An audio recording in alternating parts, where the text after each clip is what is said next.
Mufat, me gustaría tu visión un poquito más global sobre lo que estamos viviendo en la política en este momento y sobre los casos de corrupción que hay en el país, no solamente al más alto nivel, sino cómo la corrupción está enquistada, digamos, en el aparato público en este momento.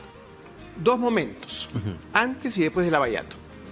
Antes de Lavallato, te puedo asegurar que más o menos el 75% de la inversión de empresas brasileñas en el Perú fueron auditadas por la Contraloría. Casi el 80% de los temas que estaba viendo la Fiscalía en este momento fueron carpetas o informes de auditoría entregadas por la Contraloría al Ministerio Público, Gasoducto, etcétera, etcétera, etcétera, Callejón de Chacas, el Hospital Loreal en Cusco. Todos los casos fueron enviados a la Fiscalía con denuncias penales y civiles en su mayor caso. Fase 2, llega la información de Brasil, caso Lavallato, toma la Fiscalía control y se empieza a jalar la madeja, ¿no? Entonces, yo creo que estamos viviendo un escenario positivo desde el punto de vista de la lucha contra la corrupción, porque hay un equipo de fiscales que sí está tomando en serio el tema. Sin embargo, esa es la punta del iceberg. Claro. Mi crítica es que no hay una lucha real contra la corrupción en el país. Se está tocando, digamos, los casos que han venido que vienen de una delación, ¿no es cierto? Los casos emblemáticos, quizá, de aquellos políticos más conocidos, pero yo, por ejemplo, me refería, a ver, por decir un caso, el famoso Club de la Construcción, casi 20 empresas constructoras del más alto nivel involucradas, pero también 30 funcionarios de Provías, digamos, bajo un esquema diseñado para entregar a dedo o repartir las obras. La pregunta es, ¿ese esquema ya no existe? ¿Ese esquema ya no sigue operando? ¿O el esquema sigue ahí y lo que han cambiado son los actores? Lo que ha generado el impacto de Lavallato en el Perú es que quizás la corrupción de muy alto nivel haya dado 1 o 2 pasos atrás. Pero la corrupción tiene, como los mercados tienen segmentos, la corrupción tiene segmentos, ¿no? El segmento alto, el segmento mediano y el segmento minorista. Obviamente hay una contracción en la corrupción de muy alto nivel, porque obviamente los reflectores están puestos, no hay mejor cosa que los reflectores para sostener o para parar algo. Pero la corrupción, la mediana corrupción, vamos a decir las licencias, ¿no es cierto? Y la minorista, que es la solicitud, el brevete, ¿no? Entonces, el problema de la corrupción es que se comporta como una cultura. Así como nadie nace demócrata, si no se hace demócrata, nadie nace ético. Entonces hay que hacer, a la ciudadanía hay que hacer la ética. Entonces tenemos un problema que es cultural. Obviamente, con tal que haga obra, no importa que robe. Ya, eso, quiero hacer un comentario aquí. La situación del país que vemos hoy en día en temas de seguridad ciudadana, en temas de salud, en temas de educación, en temas de infraestructura, en temas de conectividad, es pésima. La regulación hay que arreglarla. Todos estos temas tienen que ver con 2 cosas, en mi opinión: ineficiencia y corrupción. O sea, la salud, la inseguridad. Si todo ese dinero que lo hemos calculado distintos contralores de mi época y post, calculamos que más o menos son 10.000 millones de soles por año que se roban en corrupción. Las cifras las siguen aumentando, pero no importa. 10.000 millones de soles a perpetuidad, podemos arreglar el país en 3, 4 años. Con 40.000 millones de soles podemos crear buenos colegios, podemos crear hospitales. La corrupción mata. La corrupción mata. Me acuerdo del caso de Puno hace varios años, donde muchos niños morían en Puno por el friaje. Bueno, lo hemos visto con las incubadoras. Bueno, ahí es más un tema de ineficiencia. Esperaba que tú lo menciones. Claro. Yo lo iba a mencionar también, el tema de las incubadoras. ¿Cómo es posible, si teniendo caja, el Estado tiene caja, y deben haber pedidos, ¿no? Si tu gerente de salud te dice, tenemos un problema zonificado, en esta región nos faltan incubadoras, y además hay índices, de pronto aparecieron los índices de mortandad, ¿no es cierto?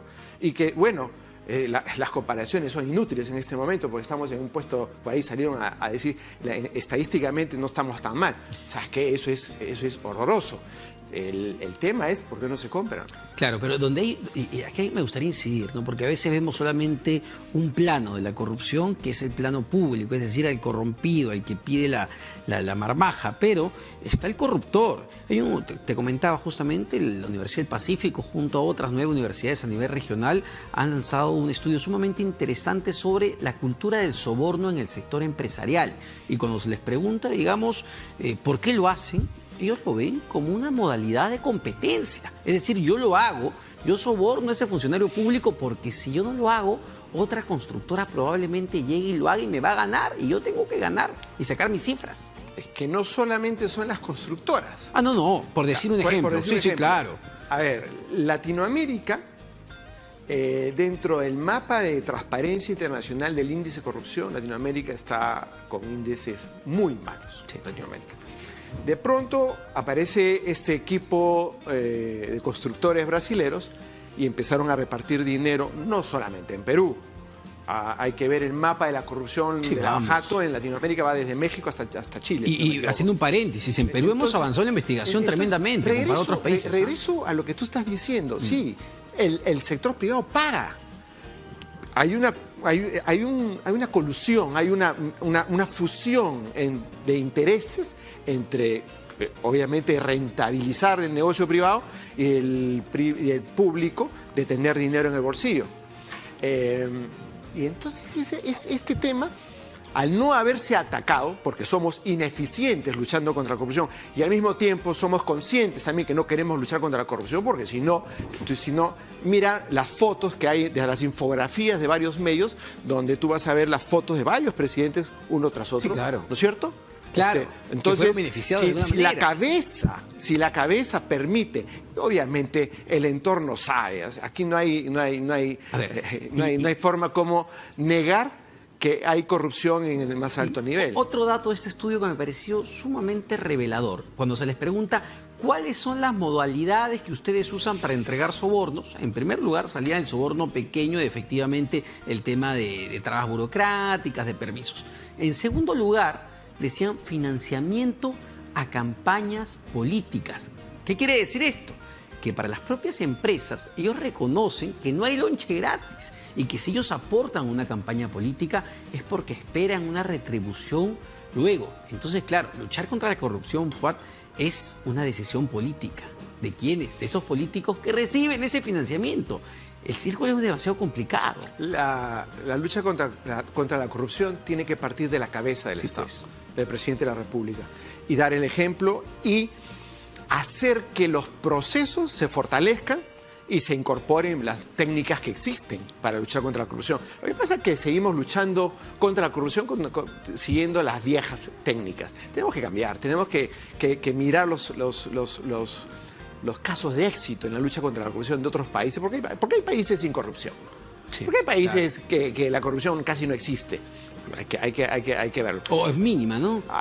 Mucha gente critica una de las políticas que yo implanté en la Contraloría de fortalecer el control posterior, porque es vinculante. Al ser vinculante genera una denuncia. Y el problema es que, el problema mayor, si decides luchar contra la corrupción, tiene que haber castigo, ¿no es cierto? O sea, hay que eliminar la impunidad.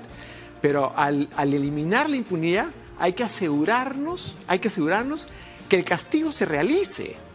Porque, a ver, cuando nosotros denunciábamos a un corrupto, le daban 4 años de cárcel de pena suspendida. Claro. Tuvimos que presentar un proyecto para eliminar las penas suspendidas en los casos de corrupción. Se eliminó, se aprobó en el Congreso la pena suspendida, 4 años y iban a la cárcel. Por ahí tuvimos unos casos en donde los jueces dictaban trabajos forzados. ¿Qué significa esto? Le sacan la vuelta a la ley. ¿Por qué? Porque obviamente nadie duda que el Poder Judicial, y hemos visto los casos de corrupción del Poder Judicial, los poderes del Estado, de una u otra manera, están tomados por la corrupción. Entonces, luchar contra la corrupción es un... Para terminar, Fuad, en este momento para ti existe una verdadera lucha contra la corrupción desde el Ejecutivo, desde el Ministerio Público, desde el Congreso de la República, ¿o estamos en una lucha entre ellos nada más? Yo creo que hay un intento intento de pasar a una liga mayor en la lucha contra la corrupción, pero todavía estamos en una escala muy baja en la lucha contra la corrupción. Muchas gracias, Fuad Curi, ex Contralor de la República, dándonos luces sobre el tema de la corrupción y el nivel de penetración en el sector público, pero también, no hay que olvidarlo, en el sector empresarial.